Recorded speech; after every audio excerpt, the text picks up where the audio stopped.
I'm here with Wally Backman. He's the AAA manager for the Mets. He manages out in Las Vegas. Now, there's no secret that you're interested in managing, in the major league someday. But you play a pretty integral role here with the Mets, and your relationship with Terry has been very public. Can you discuss that relationship and how your value to the decision-making process? Well, Terry and I talk a lot. We've known each other a long time. Again, as I said out there, that Terry was a coach that got called up to the big leagues in 1990 when I was with the Pirates, and Terry trusts what I have to tell him. And I don't want to mislead him in any way. There's a lot of times where they may ask for a certain player, and I'll tell Terry that's not the guy that's supposed to be coming. This is the guy that needs to come. This is the guy that's done the best job. And Eric Campbell was one of those guys this last year who ended up coming to the big leagues and doing a great job for the Mets in the role that he had. So, Terry and I, again, we've known each other a long time. He trusts what I think. I trust what he thinks. And we stay in contact a lot during the season. Now, you mentioned out there, you were talking about Cesar Puello and some of the challenges that he has. Can you elaborate on that a little bit? Because there's been a lot of discussion this winter about his status on the 40-man, and just what are your thoughts on him going forward? I think potentially there's a lot of upside there. How long it's going to take for that upside to get there is still to be determined. He's still relatively young. And like I told all the people out there, if you watch him throw and you watch him hit in batting practice and watch him run, he's way above average.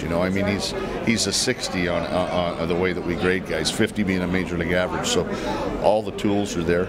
It's just that we really need to refine him. He needs more time. For me, he needs more time. Now, can he be a 24th or 25th player on a major league roster? Yeah, he can be, as long as he's going to have to work hard. And playing is the way to get better, not by sitting on a bench. So it's tough for me to say that he could go help the major league team right now. He could as a 24th or 25th guy, especially if they put him in a platoon role, because he does hit left-handers so well. So that was the one big thing that he did for me this last year, was hit lefties very well. And I seen him in the Dominican when I was managing this winter. And he went through a spurt. He hit 3 home runs in 2 days. So the upside is there. How it's going to be developed and how fast he's going to develop, winter balls definitely help him. So he might be a whole new guy when he comes into spring training this year. So obviously one of the big discussion points is Noah Syndergaard. He statistically struggled, but I'm not sure that's the organization perception. Can you give your thoughts on Syndergaard's progress last year, what he needs to work on, and just what you think of his progress getting to the major leagues hopefully this year? Well, he's going to get to the major leagues this year at some point in time, I'm sure of that. But stuff-wise, it's really second to none. You can't teach 98. And the first pitch out of his hand every single game was like 96, 97, 98. So he's got a good breaking ball.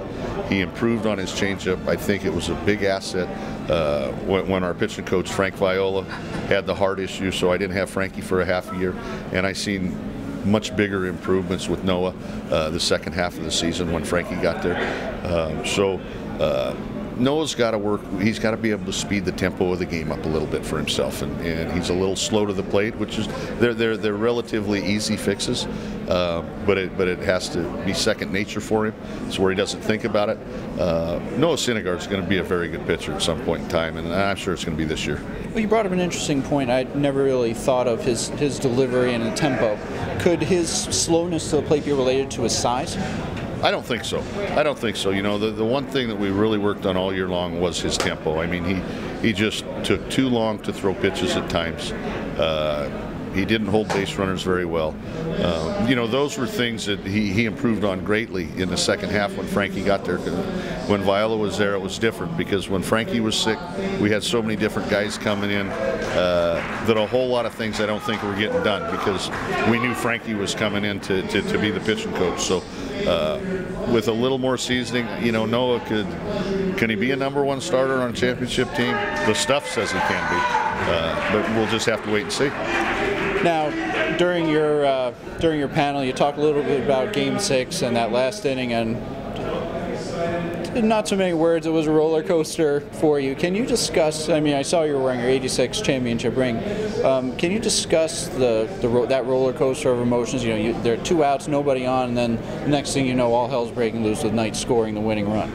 It was, you know, it was crazy. Again, you know, I was sitting on the bench thinking it was the worst 6 games that we had played in a row all year long, and to see it falling from you, and seeing what the Mets on the diamond board congratulating the Boston Red Sox for winning the World Series, you know, it was kind of heartbreaking at the time. And then that's the best thing about baseball. It's 9 innings. You got to get 27 outs. They couldn't get that 27th out. Compared to that team that you grew up with, because you came up in a very similar. You came up with Mookie. I know, you know, you had to go through all those growing pains to get to the '86 team. Where do you see this club compared to that club that you grew up with? I think it's close. I think the pitching staff is I think pitching is key to success no matter what. So, but the way the pitching is coming, the guys that I'm going to have in AAA could start the season on many major league teams as starters. So. Pitching is the key. Once you have the pitching, you can fill in the rest of the pieces. And I know that Sandy's been trying to fill in a few of those pieces. So, and I'm happy that I think Flores is going to get an opportunity to start. I know there's a lot of talk from other people that don't know if he can play shortstop. Well, he did a pretty nice job, I think, when he came up this last year. So he proved to a lot of people that he's an adequate shortstop, and I think given the playing time that he probably will get this year, offensively he's a threat. So when runs are hard to come by, when you got guys that are a threat at the plate, it makes for better baseball. Well, Wally, you're a hero of mine, and I enjoy following you during the year, and I'm glad that you're in the organization. I wish your team a lot of luck this year, and I hope to see you in the big leagues at some point. I'm rooting for you. Thank you. Appreciate it.